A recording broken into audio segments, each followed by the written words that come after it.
Howdy, howdy, howdy, my name is Anachi Sasuke. Welcome back to Let's Read the SCP Foundation Wiki. In the last episode, we read through, the traffic light tree up through the biological networking device. This episode, we're going to start with the pyrotechnic polyphony, and we're going to stop at the personal anti-gravity field generator. If I've counted that right. 1, 2, 3, 4, 5. Yeah. Okay, so. It's safe. Looks nice enough. So, SCP-381 is to be kept in a 23 by 31 centimeter document envelope in Storage Unit 5. Further containment procedure is not necessary under non-testing conditions. Non-Roman Catholic, Christian, i.e. any Protestant denomination, research staff are not permitted to perform tests on it due to the risk of combustion. Other Abrahamic or non-religious personnel are not at risk. Okay. So, it comprises 7 unbound pages of yellowing paper sheet music. Chemical analysis has confirmed that the ink on the paper is made of a mix of a solution of tannic acids with a ferrous sulfate and gum, consistent with a recipe for ink contemporary with the paper's estimated year of production 1500 something CE. Each page contains 8 bars of a contrapuntal, polyphonic, Baroque choral composition with overlapping harmonies written for bass, baritone, tenor, and soprano castrati vocal parts. None of the script is legible with the exception of the rubricated capitals interspersed throughout the piece. I guess that means these big old letters, like this H and this O and this something. Anyone who touches 381 abruptly begins to sing from the beginning of the composition in a range suited to their age and gender, but with professional level competence. By measure blank, other voices will have joined. Such voices emerge from the air around the SCP and sound like a choir made up of between blank and blank members, singing lyrics in Latin that translate to data expunged. When the singers reach measure blank, all non-Roman Catholic Christians in the area, including the singer if applicable, will spontaneously burst into flame that extinguishes upon cessation of life function and cannot be extinguished by any available means. The flame is otherwise normal, emitting heat and light as would expected. 381 was recovered by Agent Blank in Blank, Spain on blank blank blank. It was found in an unopened envelope sealed with the arms of Philip II of Spain, along with a preserved skeleton of a messenger. Further examination of the skeleton revealed probable cause of death as data expunged. Along with 381, the envelope contained a written note to H.R.M. Elizabeth I on the event of her coronation, expressing Philip's congratulations and wishes for prosperous rule, and the contents of the envelope are noted as a composition to revival probably, the beauty of even your majesty.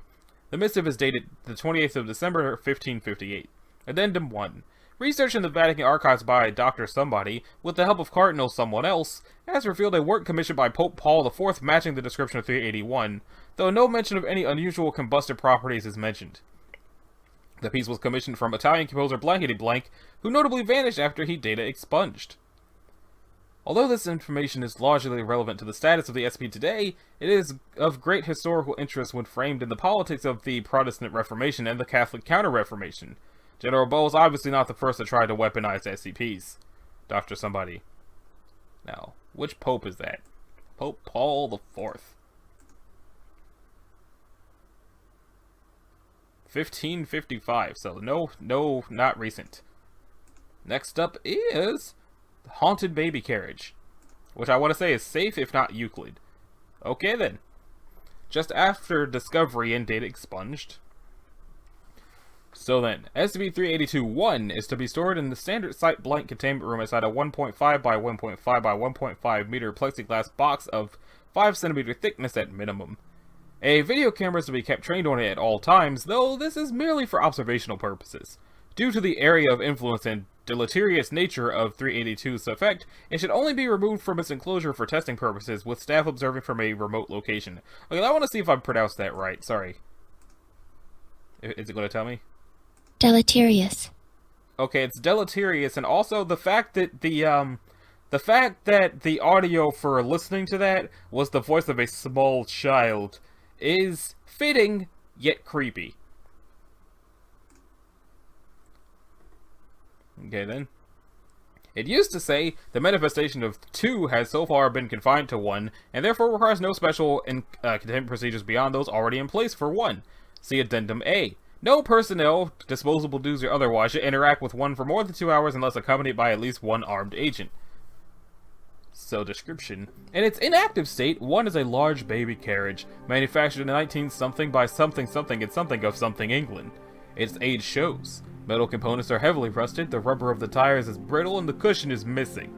2 appears to be an infant between blank and blank months old, extremely emaciated, with several injuries that seem to vary with each manifestation. On different occasions, 2 has been shown heavy bruising, broken bones, and sometimes data expunged, despite which 2 could still make vocalizations, although it is unknown how this was possible. When 1 is not being interacted with, 2 manifests every blank to blank minutes, staying between blank and blank minutes. However, when a person places their hands on the handlebars of the carriage, 2 will instantly manifest, and the period of time of both the disappearance and reappearance will decrease to approximately 1 second. Any person who makes visual contact with 1, from now on referred to as the subject, is compelled to approach it and place their hands on the handlebar. While manifesting only intermittently, 2 appears to compound the effect when the subject sees it. This effect does not transmit through video feeds, transparent objects, or anything else that would separate 1 and its victim. And once the subject is in contact with 1, no one else will be influenced until the subject has died and 382 is reset. As soon as the subject comes into physical contact with 1 and 2 is manifested, they appear to enter a trance, in which they will propel 1 in a small circle and make noises directed to, apparently intended to be soothing. As time passes, the subject will begin to weaken and their body will begin to degrade, while 1 slowly begins to take on a new and shinier appearance. Rust will begin to flake off, revealing shiny metal underneath. The rubber wheels will become more supple, and a velvet cushion will appear inside. At the same time, each successive manifestation of 2 will appear with fewer and fewer injuries while looking less and less emaciated. The subject will continue to interact with 382 up until just under 2 hours, at which point they will perish due to massive widespread organ failure. It used to say, as of yet, no subject has lasted for more than 2 hours, but now it says see Addendum A. Once the subject has perished, 2 will disappear and 1 will return to his former derelict appearance within 30 minutes. So, on blank 2000 something, my research team and I began testing to determine whether a person of sufficient youth and physical fitness could sustain interaction with 382 for past the 2 hour mark. D-Class 382 GTF 871, or I, was chosen for his age, only blank years, and because he had been a physical trainer prior to data expunged, and kept in shape throughout his incarceration at Redacted. His exposure to 382 proceeded as normal, though the physical degradation appeared to progress at a much slower rate than previous test subjects. After the 2 hour mark, with the disposable personnel still living, though in extremely poor condition, 2 manifested as usual but did not disappear 1 second later. 2 then data expunged, consuming the then mummified corpse of the disposable personnel, and proceeded to data expunged. Fortunately, only 1 other Class D was killed before 2 was terminated by Agent Blank, but the event has necessitated the amending of 2's special containment procedures somewhat. I don't feel this warrants a change in classification level. Okay, so it sounds like, the baby turns into some sort of vampire, or something. So let's check out variably useful flu. Well, I guess it's Euclid since it's useful. Those kind of sound similar. Anyway, all samples of 383 must be kept in a standard airtight plastic containers frozen into ice blocks, and stored in a locker kept at -5 degrees Celsius at all times. All samples of 383 removed for testing must be handled with the minimum safety equipment of a face mask, latex gloves, and protective goggles. Optional if personnel already wear prescription glasses. Personnel are reminded to wash their hands after handling 383 related materials, so I can imagine it's the flu. So, all suspected and confirmed infections of 383 will be treated with personnel, and anyone they have had direct contact with within the frame of infection placed into a quarantine for the duration of testing. A confirmed case of 383 will result in personnel being placed under a week-long quarantine and placed on antivirals until testing reveals that 383 is fully flushed from the system. Infected civilians are to be treated similarly and given a Class B amnesiac. There it is again, it's supposed to be amnestic. Nah, I had that explained to me. And told that they are in quarantine for a highly virulent new strain of the flu, and the cause of the outbreak must be identified. All objects created by 383 must be cataloged along with the current state of the host. Hosts of 383 will be given a high nutrition IV drip, and unless disposable due testing is in operation, hosts will be kept mildly sedated and in safe hospitable situations. For obvious security reasons, it may not be introduced to any other SCPs. Now then, what is it? 383 is a viral infection, first categorized as a variant of influenza.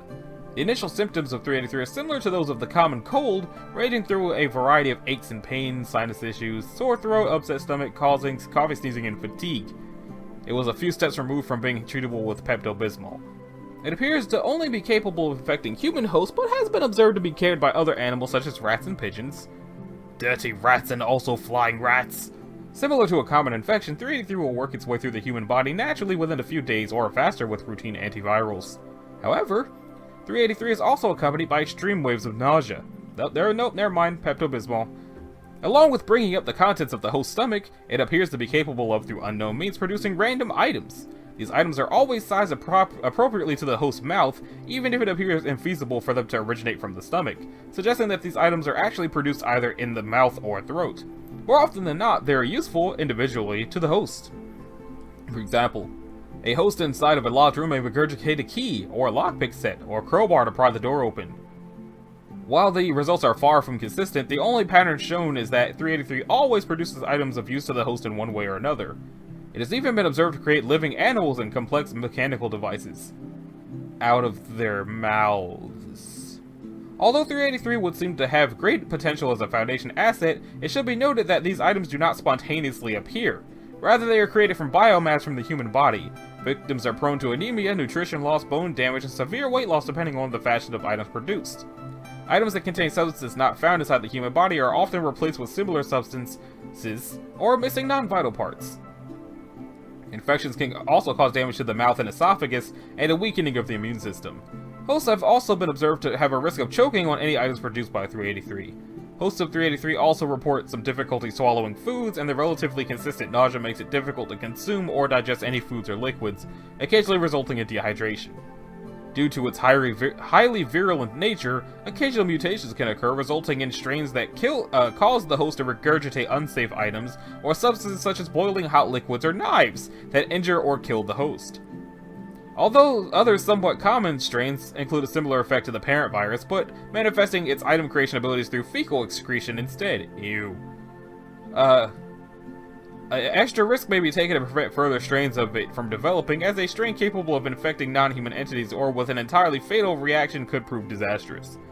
Outbreaks of 383 outside the facility have been observed and contained. See addendum for details, except no, we won't, because it's awaiting declassification.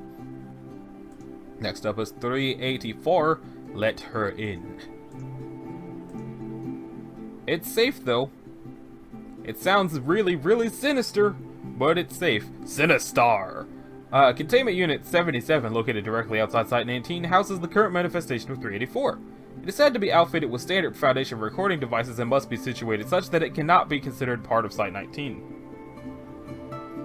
384 must be the only way to enter or exit Containment Unit 77, unless an experiment requires the destruction of it, in which case the directing Level 4 researcher must approve the installation of an additional entryway in Containment Unit 77.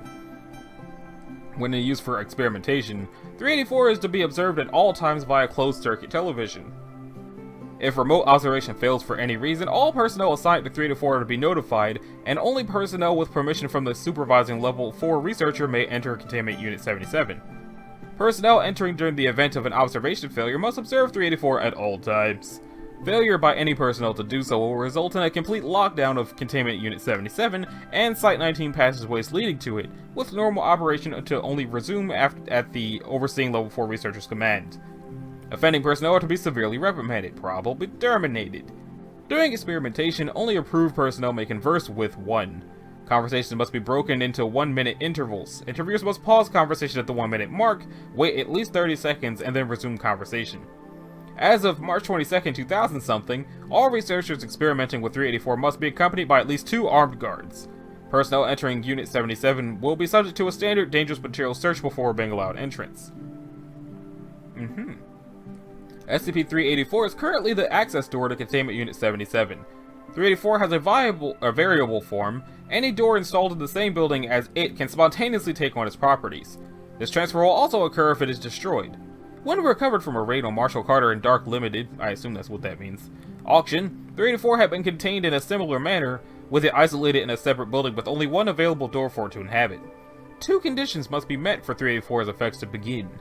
It must be opened by a human being and must be closed by a human being while being unobserved by any possible means of observation, cameras and other electronic devices included. If these conditions are met, liquid tar will begin to flow out from under 384 and fill the room that it currently occupies at a rate of 6.5 liters a second. The tar is incapable of pooling into a depth of more than 3 centimeters, but will instead climb up and adhere to the walls and ceiling of the room. There will only be a cessation of tar flow from the floor walls and ceiling, or when the floor walls and ceilings of the room have been coated. Both the source and the means of production of the tar are unknown. Besides its unusual adhesive properties, the tar has no paranormal effects and will behave completely normally once taken out of a room, hence its lack of an SCP designation. During the coating process, individuals inside the room can leave easily. However, once the process is complete, all doors in the affected room will close and automatically lock. Doors cannot be unlocked even if lockpicks are used, but they can't be destroyed.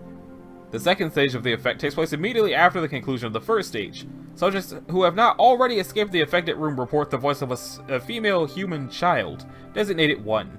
It is only audible within 384's room. Recording devices placed directly outside the room cannot hear the voice. 1 has been described as polite and cooperative.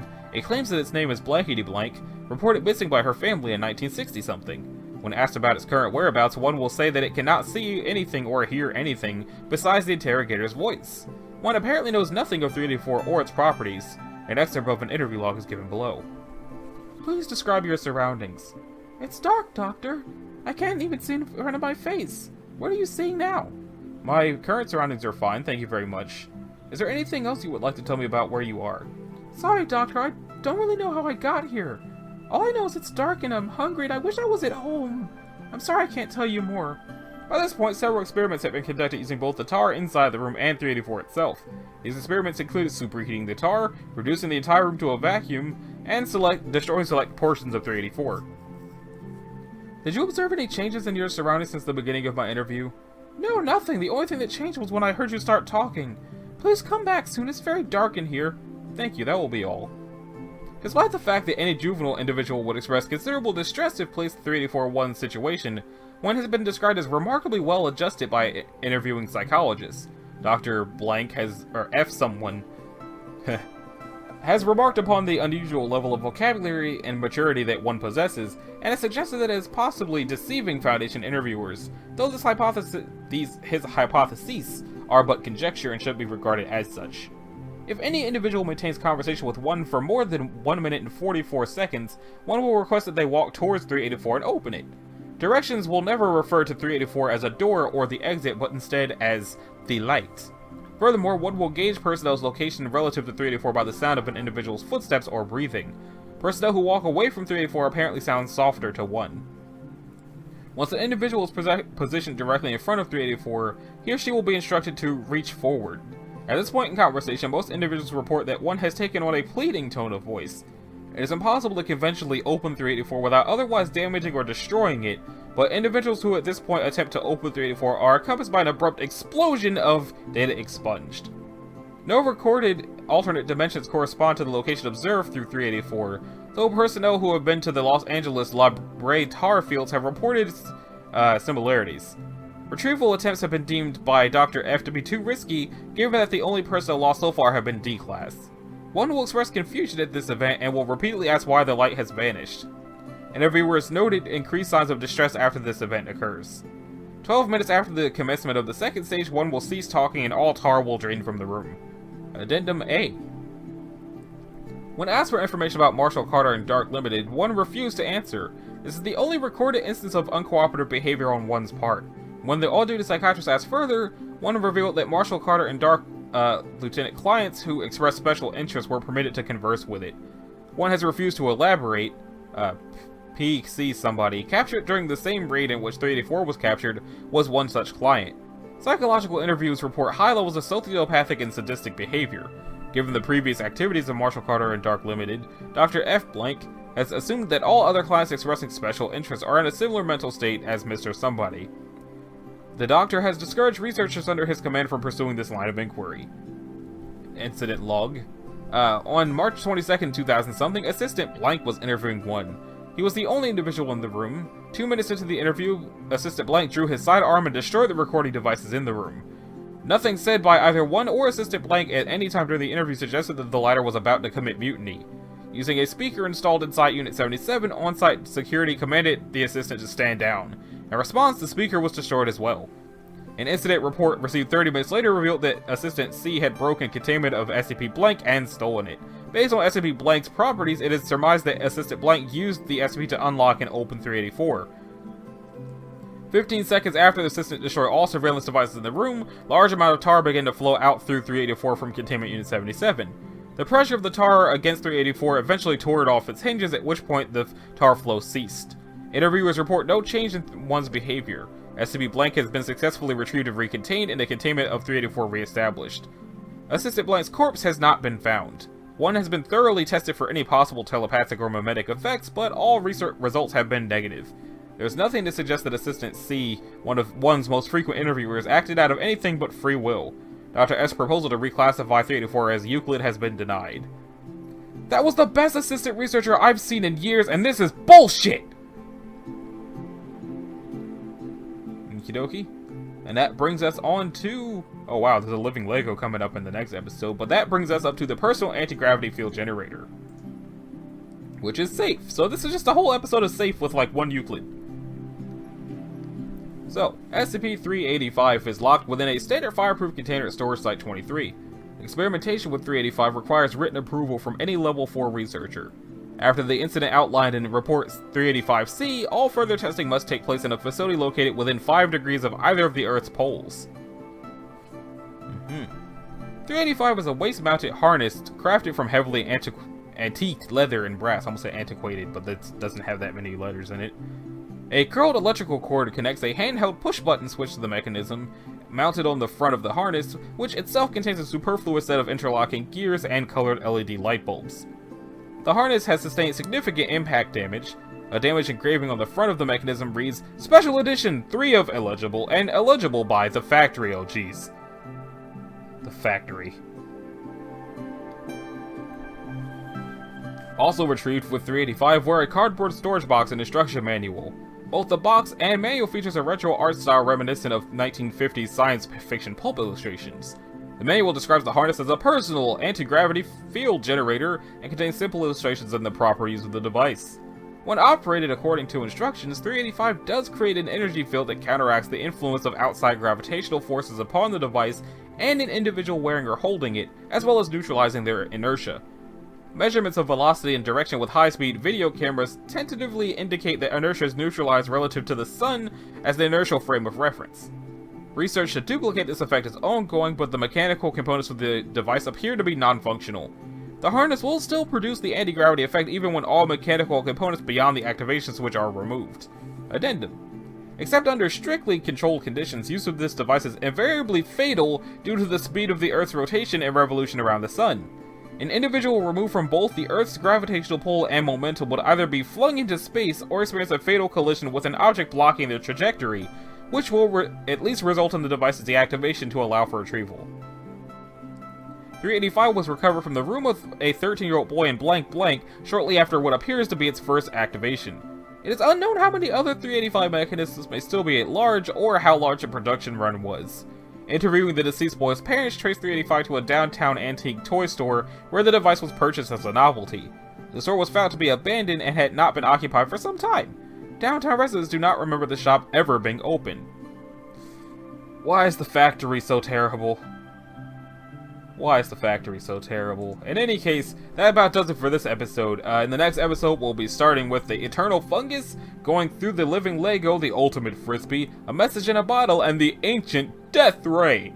And then, Thursday will be these, and then Friday will be these, and we'll be in the 400s with beautiful babies.